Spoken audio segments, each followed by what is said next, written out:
éduquant nos enfants, nos garçons, à être des garçons responsables pour que ce schéma-là se minimise à un moment donné, parce que il y a trop d'enfants abandonnés par soit l'un ou l'autre des parents. Donc éduquons nos enfants dans ce sens aussi, pour qu'ils soient responsables et respectueux de l'humain. Coucou, bienvenue à toi sur ma chaîne. Je suis Ajara, thérapeute familiale depuis 12 ans déjà. J'accompagne les familles en ligne ou au cabinet. Si tu as besoin d'informations, tout est en barre d'infos, même si parfois mes liens bug un peu. Enfin voilà, tu sais où trouver les liens, notamment dans la bio. Le sujet d'aujourd'hui, on va parler des papas absents. Pour faire suite à ma vidéo de la semaine dernière, où j'ai abordé le sujet du beau papa, aujourd'hui on va parler des papas absents. Et quand je dis absent, c'est vraiment, il n'y a plus aucune trace de contact. Le gars, il a coupé contact et puis il a décidé que c'était comme ça et pas autrement. Comment faire? Pour commencer, moi je vais d'abord rendre hommage à toutes ces mamans qui jouent le rôle de papa au quotidien, qui sont parfois obligées de mentir, d'inventer des histoires, parfois d'être très en colère contre elles-mêmes, contre la vie, contre leur ex, contre parfois les enfants, parce que le papa ne fait pas comme nous on aimerait qu'il fasse. Mais, aujourd'hui, moi je vais t'inviter à te centrer sur toi et à te regarder toi d'abord. Parce qu'il faut un jour décider de couper le lien justement qui vous lie à cette personne. C'est pas parce que vous avez eu un enfant que vous devez vous accrocher à l'idée de la famille que vous aurez pu avoir. On est d'accord. Il y a des gens, malheureusement, quel que soit l'engagement, quelle que soit la belle vie qui a été vécue, ça ne suffit jamais pour que cette personne puisse rester, puisse s'engager, puisse considérer ou ne serait-ce que puisse prendre soin des enfants une fois la relation terminée. Ça, malheureusement, ça ne dépend pas de nous.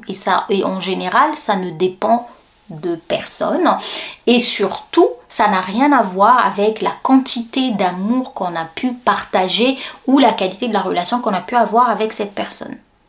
Donc, on commence par dédramatiser, même si c'est grave, déculpabiliser, parce que non, ce n'est pas de votre faute.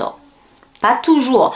Je suis pas en train de dire que c'est toujours la faute des papas, parce qu'il y a des mamans qui peuvent se tourner en sacré cauchemar pour les pères qui décident de lâcher les mamans et les enfants.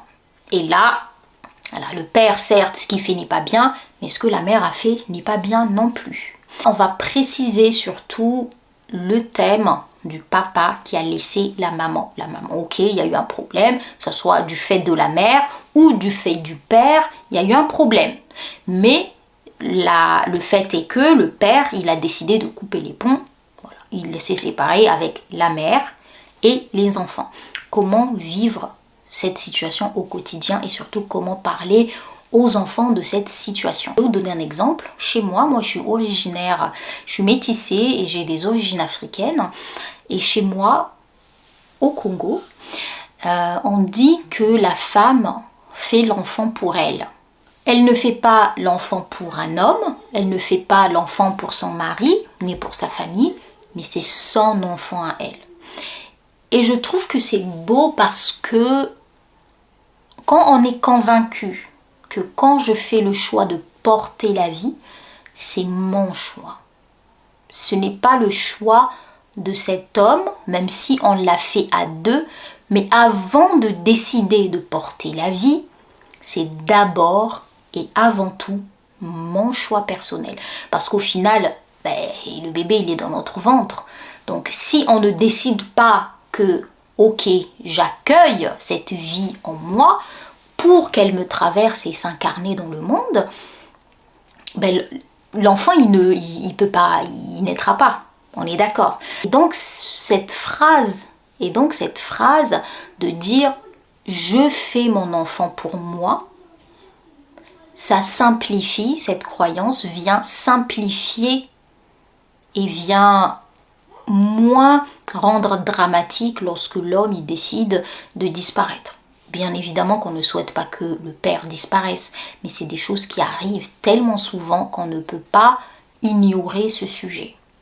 Et donc, si tu fais ton enfant pour toi, en ton âme et conscience, en te disant que, ok, c'est ma décision. Et donc, si lui décide un beau matin de partir en sucette, d'aller côtoyer je ne sais pas qui et de décider d'abandonner, ça va un tout petit peu moins t'impacter. Je ne suis absolument pas en train de minimiser l'effet que ça peut avoir. Bien évidemment que non. Ceux qui me suivent sur Insta savent très bien de quoi je parle. C'est très important de se choisir et de couper aussi. Hein, de couper, de dire d'accord, il ne veut pas. C'est ok.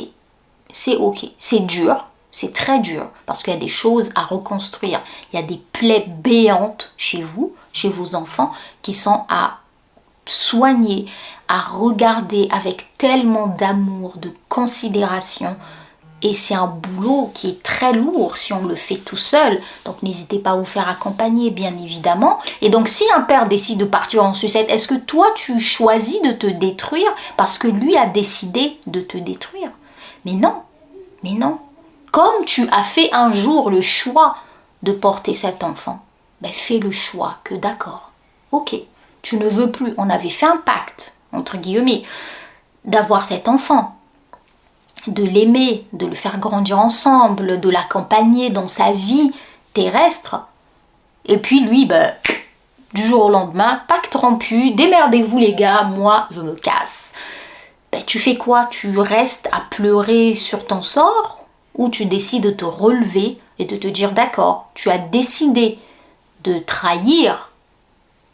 Ok, ben moi je ne vais pas trahir. Je ne vais pas me trahir. Je ne vais pas trahir mes enfants parce que ça c'est inestimable pour eux. Une maman qui ne va pas les trahir, c'est inestimable. Vous pouvez même pas imaginer le poids dans une vie quand la mère décide de dire d'accord, tu as décidé d'être le connard de l'histoire, il n'y a pas de souci.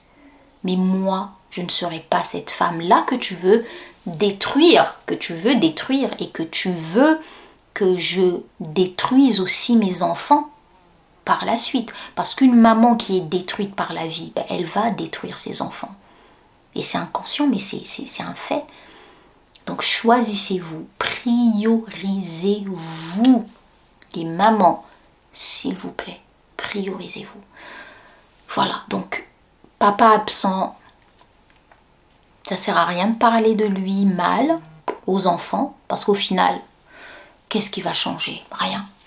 Donc ne parlez pas mal de lui. Dites les choses, dites les faits clairement à vos enfants. Il a fait ci, il a fait ça, il a fait ça.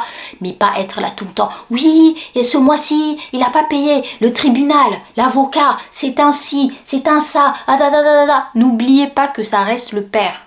Ça reste le père. Quoi qu'on dise, quoi qu'on fasse, ça reste le père. Et donc, il faut garder un certain détachement. Parce que vos enfants pourraient nourrir aussi des choses envers lui à cause de ce que vous dites par colère. J'entends, il y a une colère, c'est normal d'avoir une colère, mais n'évacuez pas ça devant vos enfants. N'évacuez pas votre colère devant ou avec vos enfants. Faites-le avec des adultes à part et soyez forte autant que possible devant vos enfants.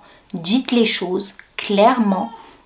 Voilà, papa il n'envoie pas d'argent, c'est comme ça. Papa il a décidé de partir. Ben, écoutez, c'est comme ça. Il a choisi une autre vie, malheureusement. Mais n'allez pas tomber dans les... Il vous déteste, il ne vous aime pas. Il est parti parce qu'il vous déteste. Il est parti parce que c'est votre faute. Il est parti parce que vous n'êtes pas sage. Il est parti parce que vous coûtez cher. Il est parti parce qu'il ne vous voulait pas à la base. Tout ça ne va faire que détruire vos enfants. Donc, attention à ce qu'on dit de l'autre parent. Parce que le parent, qu'il soit absent ou pas, au niveau émotionnel et énergétique, il se vaut quand même auprès de l'enfant.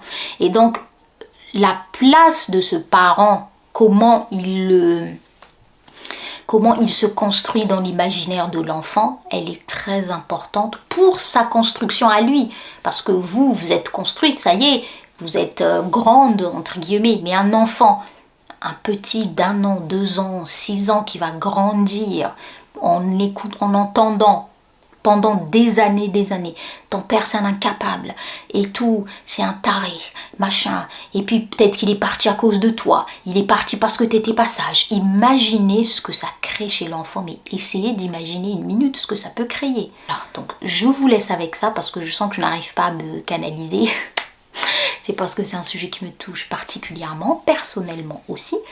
Donc je vous laisse avec ça, n'hésitez pas à dire en commentaire ce que vous en pensez parce que c'est important que la voix des mères et des pères aussi, parce que j'admire tellement, mais tellement les papas qui sont là, qui sont présents, c'est magnifique, voilà, c'est magnifique, autant qu'une maman qui est là présente, un parent présent, c'est magnifique à voir, c'est magnifique à expérimenter, c'est beau. Donc laissez en commentaire vos avis, laissez en commentaire votre participation pour dire, notamment la voix des hommes, les pères, dites que non, on n'est peut-être pas tous pareils et on espère surtout que les choses vont évoluer et aussi éduquant nos enfants, nos garçons à être des garçons responsables pour que ce schéma-là se minimise à un moment donné parce que il y a trop d'enfants abandonnés par soit l'un ou l'autre des parents. Donc éduquons nos enfants dans ce sens aussi pour qu'ils soient responsables et respectueux de l'humain. C'est très important. Allez, je vous souhaite un bon dimanche et je vous dis à dimanche prochain. Bisous.